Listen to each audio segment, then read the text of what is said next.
नमस्कार, आप देख रहे हैं भोपाल तक। मैं हूं आपके साथ पंडित राकेश तिवारी। पीडब्ल्यूडी विभाग बना भ्रष्टाचार का अड्डा। ईएनसी और चीफ इंजीनियर की युगल जोड़ी ने किया करिश्मा।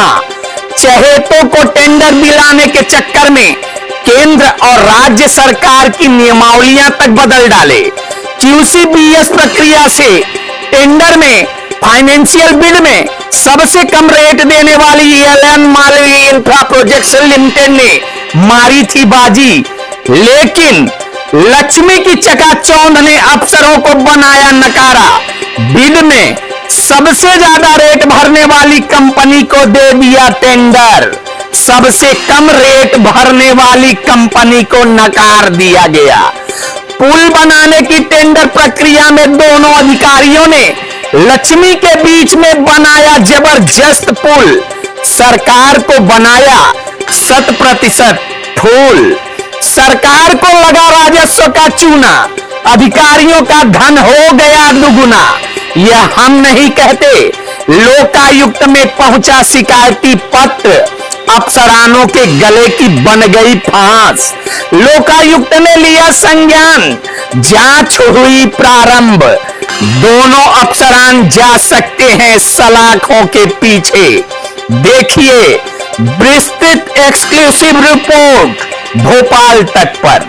मध्य प्रदेश पीडब्ल्यूडी में ईएनसी के पद से रिटायर होने के बाद एमपीआरडीसी के ईएनसी बनकर बैठे अखिलेश अग्रवाल और पीडब्ल्यूडी की ब्रिज निर्माण इकाई में चीफ इंजीनियर रहे संजय खांडे कभी भी जेल के शिकंजों के पीछे पहुंच सकते हैं। ये दोनों अधिकारियों ने पीडब्ल्यूडी को भ्रष्टाचार और धांधली का सबसे बड़ा अड्डा बना दिया है।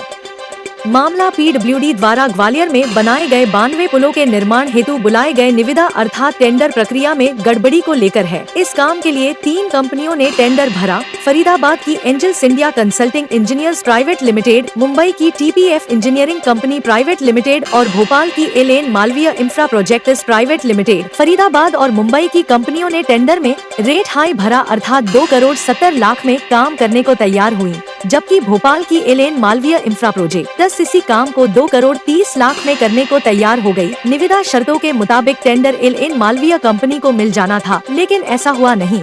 टेंडर सबसे हाई रेट भरने वाली company Aegis India consulting engineers private limited को दे दिया गया। यहीं से शुरुआत हुई भ्रष्टाचार और धांधली का खेला। लक्ष्मी की चकाचौंध में दोनों अधिकारियों ने निविदा शर्तों की केंद्र और राज्य सरकार की नियमावलियों तक में बदलाव कर डाला।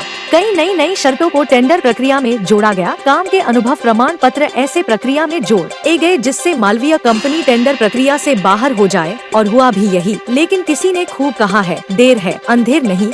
किसी ने मामले की पूरी गाथा लोकायुक्त तक पहुंचा दी। लोकायुक्त ने मामले की गंभीरता को समझते हुए कार्यवाही प्रारंभ कर दी। इसकी भनक जब अफसरानों को हुई तो हड़कंप की स्थिति निर्मित हो गई। भोपाल तक का दावा है, लोकायुक्त की जांच पूरी होने के बाद दोनों अफसरान पहुंचेंगे सलाखों के पीछे। देखते रहिए भोपाल तक, फिर हाजिर होंगे किसी नई खबर के साथ। नमस्कार।